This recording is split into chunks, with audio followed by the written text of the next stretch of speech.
இதை எண்ணி எண்ணி இயற்கையை வியக்கிறேன். எட்டாத உயரத்தில் நிலவை வைத்தவன் யாரு?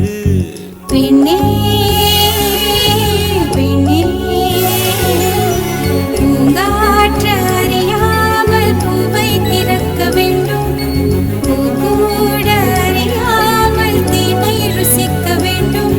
ஆன உலகை ரசிக்க வேண்டும் நான் உன் போன்ற பெண்ணோடு.